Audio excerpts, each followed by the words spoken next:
Class 10th में हो ना, सच सच बताना, आज ही तुम्हारा बोर्ड एग्जाम है और तुम्हारे हाथ में बोर्ड्स का पेपर आ चुका है। अब एग्जाम हॉल में बैठे हुए तुम उस पेपर को सॉल्व कर पाओगे क्या? बताना जरा कमेंट सेक्शन में। अगर नहीं कर पा रहे हो ना, तो मतलब तुम फेल होने वाले हो। सिचुएशन डू और डाई की आ चुकी है। तो टेंशन मत लो, तुम्हारी उसी प्रॉब्लम को दूर करने के लिए ये वीडियो बनाया गया है। और जो भी प्लान मैं तुम्हें इस वीडियो में बताऊंगा, अगर उसे अच्छे से एग्जीक्यूट कर लेते हो ना, तो तुम खुद बोर्ड एग्जाम के बाद आओगे और इस वीडियो के नीचे कमेंट में लिख के जाओगे कि ये मेरी लाइफ का क्लास 10th के अंदर सबसे बेस्ट वीडियो था।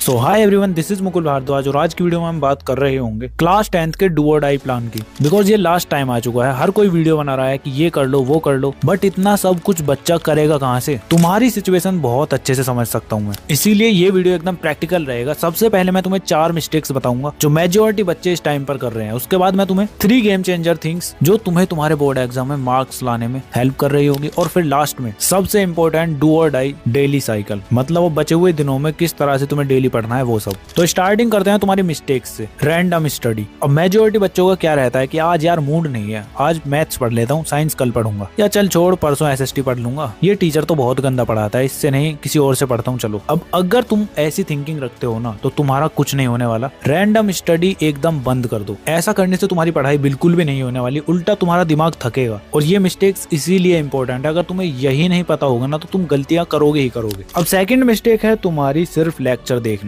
चलो यूट्यूब पर 1 शॉट वीडियो देख लेता हूँ, उससे काम हो जाएगा बस। अगर तुम भी ऐसा सोचते हो ना लेक्चर देखने के बाद हाँ तुमने पढ़ लिया है, तो सबसे बड़ी गलतफहमी में हो तुम। अगर तुम खुद से ही क्वेश्चन सॉल्व नहीं कर रहे, शॉर्ट नोट्स वगैरह नहीं बना रहे, तो फिर कुछ नहीं होगा तुम्हारा। तो उसके लिए करना क्या है भी आगे बताऊंगा। अब थर्ड मिस्टेक है तुम्हारी change book again and again. अगर तुम भी ऐसा कर रहे हो तो अभी से स्टॉप कर दो। बिकॉज लास्ट टाइम पर तुम्हें स्टैंडर्ड बुक्स नहीं लगानी है, या कभी तुमने कोई गाइड पढ़ ली, या कहीं से पीडीएफ उठा लिया, टॉपर्स के नोट्स देख लिए, ये सभी चीजें टाइम पास है बस। अभी सिंपली तुम्हें 3 चीजें करनी है, NCERT, previous year questions and sample question papers. तो उसके लिए तुम ले रहे होगे पीडब्ल्यू का ये real field sample papers solutions. ये तुम्हारा new pattern as per CBSE sample question paper है। इसके अंदर तुम्हारे chapter wise weightage and trend analysis, जो कि सीबीएसई के पास्ट 5 इयर्स के पेपर्स का है, वो तुम्हें मिल रहा होगा। साथ में CBSE board exam 2026 2 exam decoded, उसके साथ साथ तुम्हें ओएमआर सीट मिल रही होगी। कैसे उसको फिल करना है सब कुछ इसके अंदर तुम्हें इंस्ट्रक्शंस मिल रहे होंगे। फिर तुम्हारा एग्जाम रेडी आंसरिंग टेम्पलेट्स भी तुम्हें इसके अंदर मिलेंगे, जो कि तुम्हारे बोर्ड एग्जाम में फुल मार्क्स स्कोर करने में हेल्प करा रहे होंगे। और फिर उसके बाद आएंगे तुम्हारे सैंपल क्वेश्चन पेपर सेट, और उन सेट्स को सॉल्व करने के लिए, उनका आंसर लिखने के लिए तुम्हें ये इस टाइप की बुकलेट मिलेंगी जो तुम्हारी बोर्ड एग्जाम में आती है, सेम टू सेम वही। मतलब जब तुम प्रैक्टिस करोगे तो सेम टू सेम तुम्हें ऐसा फील आएगा जैसे तुम बोर्ड एग्जाम दे रहे हो। जब ही तो इसका नाम रियल फील्ड रखा गया है। तो देख लो कितना कुछ इनके अंदर मिल रहा है तुम्हें। करना कुछ नहीं है, लिंक मैं तुम्हें डिस्क्रिप्शन में या फिर पिन कमेंट में दे दूंगा, वहां से जाके बाय कर लेना। नहीं तो डायरेक्ट पीडब्ल्यू स्टोर से बाय कर दो, तो मेरा ये कूपन कोड LRN150 यूज कर लेना, तुम्हें कुछ % का डिस्काउंट मिल जाएगा। ठीक है, इसके बाद आती है तुम्हारी मिस्टेक नंबर 4, सेल्फ डाउट। अब तुम में से बहुत सारे बच्चे बोलते होंगे कि यार मैं तो वीक हूँ, मैंने तो लेट स्टार्ट किया है, मुझे तो कुछ आता ही नहीं है। अगर तुम अपने आप को ये बातें बोलते हो तो फिर तो पक्का तुमसे कुछ नहीं होने वाला। इसकी जगह पर तुम अपने आप को पॉजिटिव अफर्मेशन दोगे, अपने आप को बोलोगे कि हाँ ठीक है मैं कर लूंगा, चाहे कैसी भी सिचुएशन हो। ठीक है, तो ये 4 मिस्टेक्स तुम्हें बिल्कुल भी रिपीट नहीं करनी है। अब तुम अपने साथ के बहुत सारे बच्चों से आगे निकल चुके हो, because you know already mistakes, जो कि मेजोरिटी बच्चे करते ही करते हैं लास्ट टाइम पर। अब तुम्हारी गेम चेंजर 3 थिंग्स आती हैं, जो कि इस वीडियो की बैकबोन होने वाली है। बोर्ड एग्जाम का गेम यहीं से पलटेगा। तो क्या वो 3 थिंग्स हैं, चलो बताता हूँ। तो फर्स्ट गेम चेंजर है तुम्हारा PYQs, मतलब प्रीवियस ईयर क्वेश्चंस। PYQ का मतलब सिर्फ क्वेश्चन सॉल्व करना नहीं होता। PYQ का मतलब होता है बोर्ड एग्जाम का दिमाग समझना। तुम्हें यहाँ से पता चलेगा किस टाइप के तुम्हें आंसर्स लिखने हैं और कितना आंसर लिखना चाहिए। और प्रीवियस ईयर क्वेश्चन से ही तुम्हारे बहुत सारे क्वेश्चन रिपीट हो जाते हैं, बस न्यूमेरिकल वैल्यू चेंज हो जाती है या क्वेश्चन को अलग तरीके से पूछ लिया जाता है। तो समझ लो अगर तुमने अभी से PYQs लगा लिए ना, तो तुम जब अपने बोर्ड्स का पेपर उठाओगे ना, तो तुम्हें कुछ क्वेश्चंस दिखेंगे जो रिपीटेड होंगे। तो मेरी जान, प्रीवियस ईयर क्वेश्चंस बहुत ही ज्यादा जरूरी हैं लास्ट टाइम पर। कैसे सॉल्व करने हैं अभी आगे बताऊंगा। उससे पहले जान लो अपनी सेकंड गेम चेंजर थिंग, जो कि है एनसीईआरटी बुक। अब एनसीईआरटी बुक का तुम्हें रटा नहीं मारना है, तुम डायरेक्ट पढ़ने के लिए बैठते हो, ऐसा तुम्हें बिल्कुल भी नहीं करना है। करना क्या है अभी आगे बताऊंगा, बिकॉज वो बहुत तगड़ी टेक्निक है, वो तुम्हारी डू और डाई प्लान के अंदर होने वाली है। तो अभी याद रखो कि एनसीईआरटी तुम्हारे पास होनी चाहिए। उसका कैसे यूज करना है भी आगे बताऊंगा। और थर्ड तुम्हारी गेम चेंजर थिंग है राइटिंग प्रैक्टिस। अब राइटिंग प्रैक्टिस इसलिए जरूरी है क्योंकि जब तुम रोज लिखते हो ना तो उसमें तुम्हारी मसल मेमोरी बन जाती है हाथ की। तुम इतनी जल्दी थकोगे नहीं, तुम्हारी स्पीड बढ़ जाएगी और थोड़ा डर कम होगा तुम्हारा। अब तुम्हें भी पता है बोर्ड एग्जाम तुम्हारा बोलने वाला तो है नहीं, लिखने वाला ही आएगा ना, तो कॉन्फिडेंस तुम्हारा बोलने से नहीं लिखने से ही आएगा। ठीक है, ये 3 गेम चेंजर थिंग्स थी। अब आता है इस वीडियो का सबसे ज्यादा इंपॉर्टेंट पार्ट, डू और डाई डेली साइकिल। अब तुम्हारे पास 30 डेज हैं, 20 डेज हैं या 10 डेज हैं, तुम्हें डेली इस डू और डाई साइकिल को फॉलो करना है। करना कुछ नहीं है, 3 स्लॉट बनाने हैं। स्लॉट 1 होगा तुम्हारा 3 आवर्स का, स्लॉट 2 भी 3 आवर्स का होगा एंड स्लॉट 3 तुम्हारा 1 आवर का होगा। अब ये स्लॉट क्यों मैंने अलग अलग किए हैं, क्या इनका यूज है, चलो अच्छे से एक्सप्लेन करता हूँ। तो सबसे पहले बात कर लेते हैं स्लॉट 1 की, जो कि तुम्हारा 3 आवर्स का होगा। इसके अंदर तुम सिंपली अपने तीनों सब्जेक्ट के,